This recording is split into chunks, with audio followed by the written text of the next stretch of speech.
ఈరోజు మీ మధ్యలో గౌరవ ముఖ్యమంత్రి గారు ఏ దినము కామారెడ్డి అర్బన్ లో కానీ 10 మండలాల్లో ఈ క్లౌడ్ బస్ట్ అయింది, వర్షం ఎక్కువ పాత పోయిందా గౌరవ ముఖ్యమంత్రి గారికి పోయింది.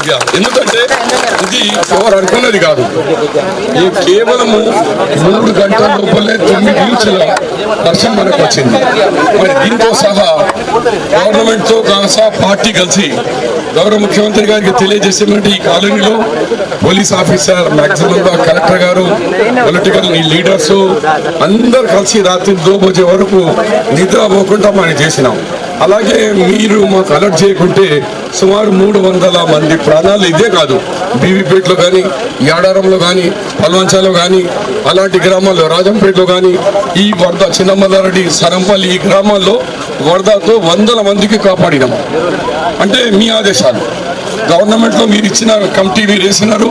అది మన డిజాస్టర్ మేనేజ్మెంట్ కమిటీ కానీ, నేషనల్ డిజాస్టర్స్ వాళ్ళు కానీ, లోకల్ పోలీస్ కానీ అందరు కష్టపడి ఇవాళ 300 మందికి ప్రాణాలు పోకుండా కేవలం 2-3కి మనం ఆపగలిగినాం. ఇంత గొప్ప పని మళ్ళీ మొన్ననే గౌరవ ముఖ్యమంత్రి గారు హెలికాప్టర్ దిగకుండా మా విజయ అంటుంది, సార్ పోయింది మంచిగైంది, లేకుంటే ఆడికెళ్ళి వెళ్ళిపోతుండే గాలి మోటార్లో. ఇప్పుడు సార్ మా గల్లీకి వచ్చి చూసిపోతున్నాడు మాకు అని ఆనందపడుతుంది మా మేళా సోదరుని. అందుకని ఎక్కువ చెప్పకుండా ఈరోజు మహిళలు చెప్పిన దాని మీద అన్ని గౌరవ ముఖ్యమంత్రి గారు దాని విషయంలో డీటెయిల్స్గా చెప్తారు. నేను ఎక్కువ చెప్పకుండా నేను మీ వాడిని ఇది 4వసారి మీ కాలనీ కూడా వస్తున్నాను. ఇట్లా ఎప్పటికీ ప్రజల మధ్యలో ఉండేవాళ్ళు.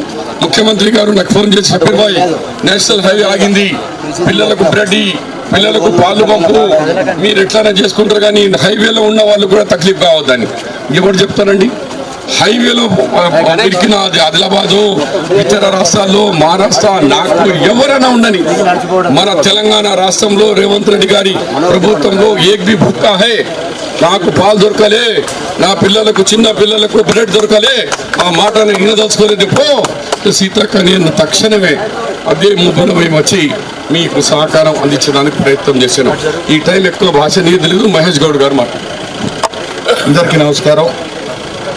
వర్షాలు ఏ రకంగా అయితే పడడం మొదలైందో ఆ క్షణమే ముఖ్యమంత్రి గారు ఆఫీసులంతా పిలిచి రివ్యూ చేయడం జరిగింది. ఏ రకంగా అది ఉధృతి దాల్చిందో అవంతా కూడా ఎప్పటికప్పుడు రివ్యూ చేసి ఆదేశాలు ఇవ్వడం జరిగింది. ఆ రోజు ముఖ్యమంత్రి గారు, నేను, ఉత్తమ్ కుమార్ రెడ్డి గారు ఎల్లంపల్లి నుంచి కామారెడ్డి రావాలనుకున్నప్పటికీ ఇక్కడ లో క్లౌడ్స్ ఉండడం వల్ల వాతావరణం అనుకూలించక దిగలేకపోయాం. కానీ పోచారం ప్రాజెక్టు, అదేవిధంగా నిజాం సాగర్ ప్రాజెక్టు ఉధృతిని పరిశీలించడం జరిగింది. ఎప్పటికప్పుడు ఆదేశాలు ఇస్తూ ప్రజలకు ఎక్కడ కూడా కష్టం జరగకూడదనేటువంటి ఉద్దేశంతో ఇవన్నీ కూడా కార్యక్రమాలు చేశారు. ఇవాళ రావడానికి కారణం కూడా ప్రత్యక్షంగా వెళ్ళి చూస్తే పరిస్థితి అర్థమవుతుంది. ఒక